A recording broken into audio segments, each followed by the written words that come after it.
Hello everyone, I'm Abhishek and once again I welcome you all to my YouTube channel ज्ञान दर्शन bye अभी। तो आज के इस वीडियो में हम लोग डिस्कस करने वाले हैं बीपीएससी मेन सीरीज का अगला टॉपिक जो है चाणक्यास अर्थशास्त्र। इससे पिछले वीडियोस में हमने जो मेगा सीरीज की इंडिका है उस बुक के बारे में हमने डिस्कस किया था और आज के इस वीडियो में हम लोग चाणक्यास अर्थशास्त्र को डिस्कस करेंगे। ठीक है, तो आज का सेशन बिगिन करते हैं हम लोग। तो सबसे पहले हम लोग ऑथर और कंटेक्स्ट से शुरुआत करेंगे। ठीक है, तो ऑथर जैसे कि हमने ऑलरेडी स्टार्टिंग में ही बताया है आपको कि चाणक्य जो है उनके द्वारा अर्थशास्त्र लिखा गया है। ठीक है, तो चाणक्य है उनका ही दूसरा नाम कौटिल्य और विष्णुगुप्त था, यानी उन्हें तीन नामों से मुख्यतः जाना जाता था, कौटिल्य, चाणक्य एंड विष्णुगुप्त। यह जो है वह चंद्रगुप्त मौर्य के मिनिस्टर हुआ करते थे। ठीक है, इनका जो कालानुक्रम है वह क्या है या टाइमलाइन क्या है, तो वह 4th सेंचुरी बीसी में मॉडर्न एज के समय इनका जो कार्यकाल है वो हमें देखने को मिलता है। ठीक है, इनका जो एम क्या था बेसिकली इस बुक के पीछे, ठीक है, अर्थशास्त्र लिखने के पीछे उनका जो मेन आपका उद्देश्य क्या था, तो वह था आपका स्टेट क्राफ्ट, ठीक है, polity, economy, foreign policy and administration. तो यानी जो एक साम्राज्य को अच्छे से चलाने के लिए क्या क्या प्रमुख चीज़ें चाहिए होती हैं, तो उन सब चीज़ों पर इनके द्वारा इस पुस्तक में कहीं ना कहीं डिस्कशन किया गया है। ठीक है, इसका स्ट्रक्चर देख लेते हैं हम लोग। तो स्ट्रक्चर में हम लोग यहाँ पे देखेंगे कि हमें यहाँ पे लगभग 15 बुक्स का ये टोटल कलेक्शन है। ठीक है, इनका, और 15 बुक में लगभग आपका कितने 180 चैप्टर्स है। ठीक है, और इसको लगभग 6000 सूत्रास में से बेसिकली एक्सप्लेन किया गया है। ठीक है, इसे राजशास्त्र और दंड नीति भी कहते हैं। ठीक है, इसके अलावा यहाँ पे इन्होंने इस बुक में जो प्रैक्टिकल पॉलिटिक्स है, ठीक है, उसे भी कहीं ना कहीं डिस्कस किया है, और साथ ही साथ इथिकल स्टेट रिस्पॉन्सिबिलिटी, ठीक है, यानी एक राज्य का क्या दायित्व होना चाहिए उसकी प्रजा के प्रति, इन सब चीज़ों को भी इनकी पुस्तक अर्थशास्त्र में इनके द्वारा डिस्कस किया गया है। ठीक है, नेक्स्ट जो हम लोग देखेंगे इसका कॉन्सेप्ट क्या है बेसिकली। ठीक है, तो कोर कॉन्सेप्ट क्या है इनका, जो ये थ्योरी है या फिर ये जो पुस्तक है उसके अंदर। ठीक है, तो हम सब लोग जानते हैं जो सप्तांग थ्योरी है वह चाणक्य से जुड़ा हुआ है। ठीक है, तो सप्तांग थ्योरी क्या है, 7 लिम्स ऑफ स्टेट।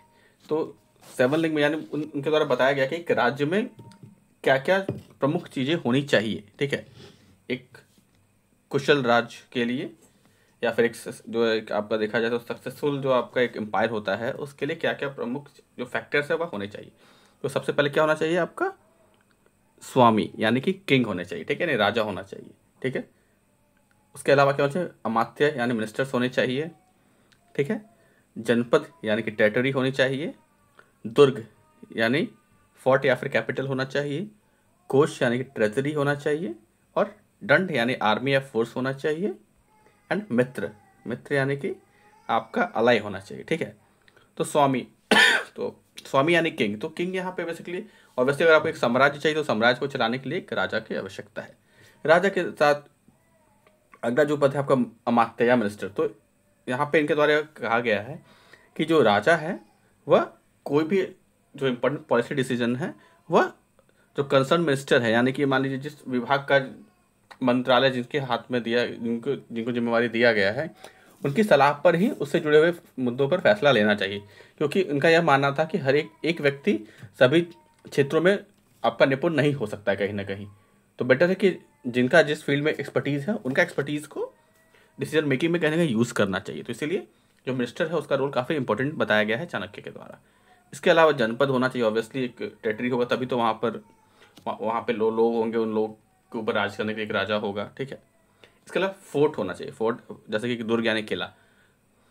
तो कहने का इनका कहना था कि आपका जो साम्राज्य है राजा का या राजधानी जो है वह कहीं ना कहीं किलेबंदी किया जाना चाहिए। किलेबंदी का अर्थ यहाँ पर यह भी है कि यानी वो सुरक्षित होना चाहिए। ठीक है, यहाँ पे यह इंडिकेट करता है। इसके अलावा ट्रेजरी, तो अगर एक समृद्ध साम्राज्य को चलाने के लिए क्या क्या आप जो भी योजना बना रहे हैं, प्लान बना रहे हैं, तो उसके लिए आपके पास ट्रेजरी या धन होना चाहिए, ताकि आप जो भी डिसीजन लेना चाह रहे हैं या फिर कुछ जो भी प्लान बना रहे हैं तो आप उसको इम्प्लीमेंट कर पाएँ। ठीक है, इसके अलावा यहाँ पे दंड यानी कि आर्मी या फोर्स का यूज़ होना चाहिए, क्योंकि देखिए अगर आपके पास एक मजबूत आर्मी होगी या लोकल पुलिस होगी तो क्या होगा कि आपका जो लॉ एंड ऑर्डर का इशू है वह नहीं आएगा। आर्मी मजबूत रहेगी तो फॉरेन एग्रेशन करने से पहले जो आपके एनिमी है वो 10 बार सोचेंगे, ठीक है। और इंटरनली भी अगर आपके पास पुलिस का जो व्यवस्था है या फिर, ठीक है, तो उससे क्या होगा कि आपका कहीं ना कहीं जो शहर के जो मतलब आपका राज्य के अंदर का भी जो एरिया है वो कहीं ना कहीं वहाँ पर भी लॉ एंड ऑर्डर का जो पालन है वो अच्छे से किया जाएगा, ठीक है। साथ ही साथ मित्र यानी अलाई, तो यानी कि यहाँ पे ऑब्वियसली यहाँ पे जो अलाई है उस कॉन्सेप्ट पे काफ़ी जोर दिया गया है।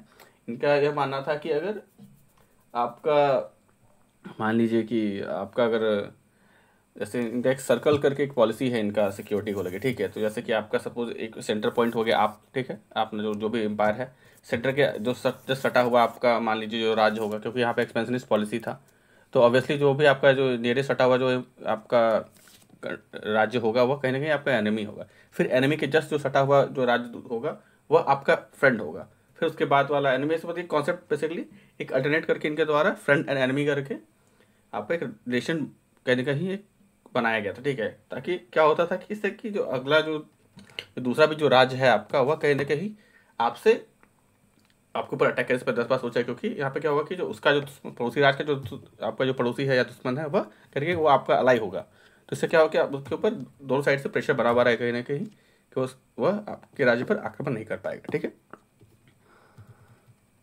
तो वही चीज़ जो मैं बता रहा था यहाँ पे नीचे मंडल जो थ्योरी है आपका इसमें यह चीज़ को मेंशन किया गया है, ठीक है।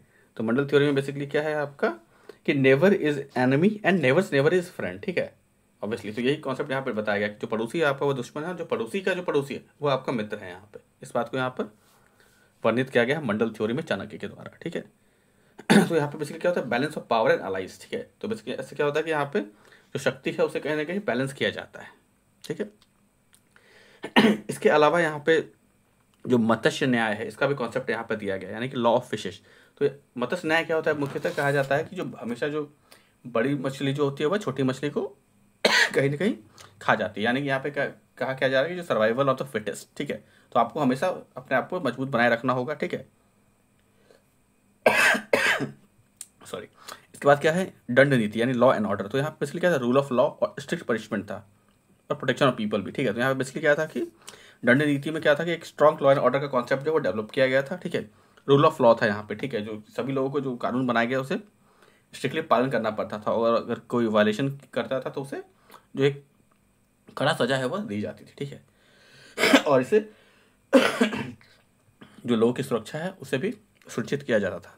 यहाँ पे एग्जाम्पल आप देख सकते हैं कि जो करप्शन आज की डेट में इतना प्रेवलेंट है हमारी सोसाइटी में, उस वक्त करप्शन को लेकर इतना हार्श पनिशमेंट था कि आप सोच नहीं सकते। अगर कोई व्यक्ति किसी तरह का आपका करप्शन या फिर टैक्स एवेशन करता था तो उस परिस्थिति में उसे मृत्युदंड दिया जाता था, ठीक है। तो कहीं ना कहीं यहाँ पे क्या हो रहा था कि जो स्ट्रिक्ट पनिशमेंट है वह भी कहीं ना कहीं एक जो एक कहीं ना कहीं स्टेबल लॉ एंड ऑर्डर का जो सिचुएशन है वह कहीं ना कहीं बनाए रखने में हेल्प करता था, ठीक है।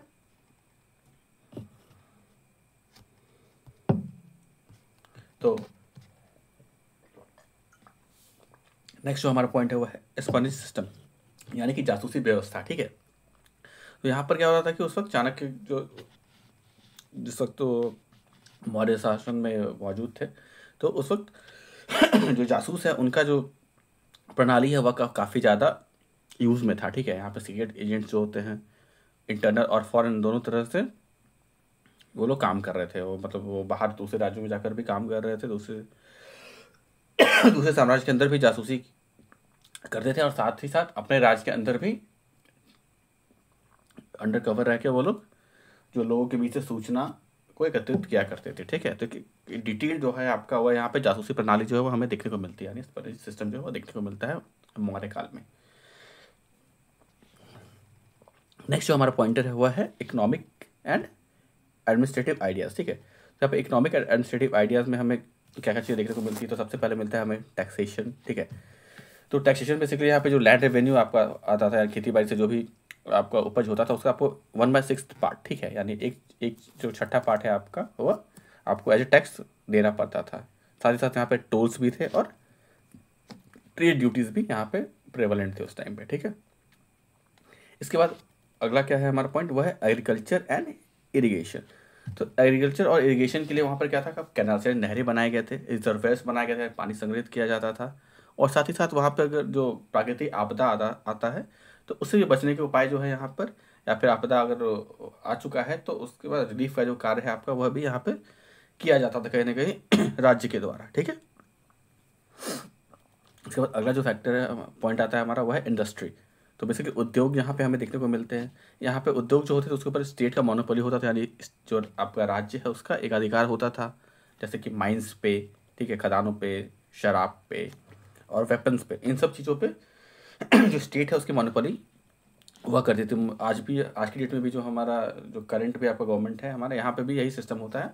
ये जो तीनों तीनों चीज़ है इसके ऊपर कहीं ना कहीं जो गवर्नमेंट है उसका ही मोनोपोली होता है। ठीक है, तो ये उस समय और आज के समय दोनों समय ये साइनोनिम्स कहीं सिमिलर है कहीं देखा जाए तो।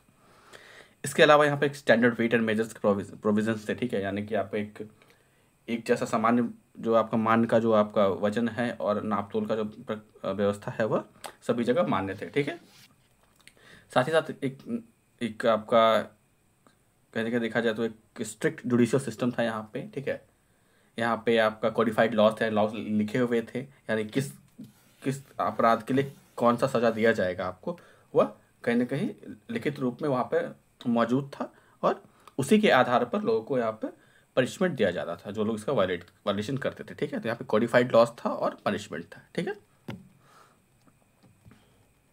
अब हम लोग देखते हैं जो आपका चाणक्य अर्थशास्त्र है, इसका रेलेवेंस मॉडर्न टाइम्स में क्या है, यानी आज के समय में इससे हमें बेसिकली क्या सिमिलरिटीज़ देखने को मिलती है। तो सबसे पहला चीज़ यहाँ पे गुड गवर्नेंस का कॉन्सेप्ट है। ठीक है, तो अकाउंटेबिलिटी, वेलफेयर एंड ओरिएंटेशन। तो यहाँ पे हमने जैसे बताया आपको, जो पहला पॉइंट था राजा का, तो यहाँ पे जो चाणक्य है उनके द्वारा बताया गया कि राजा जो है उसका कर्तव्य होता है कि वह जो गुड गवर्नेंस है, यानी बेसिकली जो लोग हैं उसके वेलफेयर का ध्यान रखे। ठीक है, तो यहाँ पे गुड गवर्नेंस का जो कॉन्सेप्ट है वो हमें देखने को मिलता है, अकाउंटेबिलिटी होना चाहिए और वेलफेयर ओरिएंटेशन होना चाहिए। तो वो हमें आज के भी जो सरकार है उससे भी हमारे अपेक्षा यही होता है। इसके अलावा जो अगला पॉइंट है वह इकोनॉमिक पॉलिसी। तो इकोनॉमिक पॉलिसी में यहाँ पे क्या टैक्सेशन है, रेगुलेशन है एंड पब्लिक फाइनेंसेस है। तो यह सब चीज़ें हमें आज भी देखने को मिलती है और उस वक्त भी प्रेवलेंस में थे। ठीक है, फॉरेन पॉलिसी, तो बैलेंस ऑफ पावर। ठीक है, तो बैलेंस ऑफ पावर जो है वो उस वक्त भी था, आज की डेट में देखने को मिलता है। हमें अलग अलग तरह के अलाइंस मिलते हैं, जैसे ग्रुप है, जैसे क्वाड हो गया हमारा एक ग्रुप है, OIC एक ग्रुप है आपका, या फिर आपका जो नेटो एक ग्रुप है। तो इस तरह के जो ग्रुप्स हैं वो उस वक्त भी प्रचलन में थे और आज भी प्रचलन में है कहीं ना कहीं। इसके अलावा इंटरनल सिक्योरिटी, तो इंटरनल सिक्योरिटी के लिए इंटेलिजेंस सिस्टम है, IB है, रॉ है, जो आज वर्क कर रहा है। उस वक्त भी वहाँ पर ऐसी जो आपका बेसिकली संरचना है वह मौजूद थी यहाँ पर। उस वक्त वहाँ पे क्या एक जासूसी का विस्तृत प्रणाली था, जो कि एक इंटरनल जासूसी वह भी किया करते थे और जो दूसरे राज्यों में भी जाकर जो है वो बेसिकली गुप्तचर वहाँ पर रखे जाते थे। ठीक है, इसके अलावा डिजास्टर और रिलीफ और वेलफेयर का जो आपका कॉन्सेप्ट है वह उस वक्त भी था, आज भी है। ठीक है, तो कहीं ना कहीं देखा जाए तो हमें जो चाणक्य का जो अर्थशास्त्र है उसकी जो नीति है वह आज भी प्रेवलेंस है कहीं ना कहीं। ठीक है, तो आज का हमारा ये टॉपिक जो है अर्थशास्त्र का यहाँ पे समाप्त होता है। तो आपको अगर ये वीडियो यूज़फुल लगा तो आप इसे लाइक कर सकते हैं। आपका कुछ क्वेरी है या फिर कोई फीडबैक है तो आप कमेंट में मेंशन कर सकते हैं।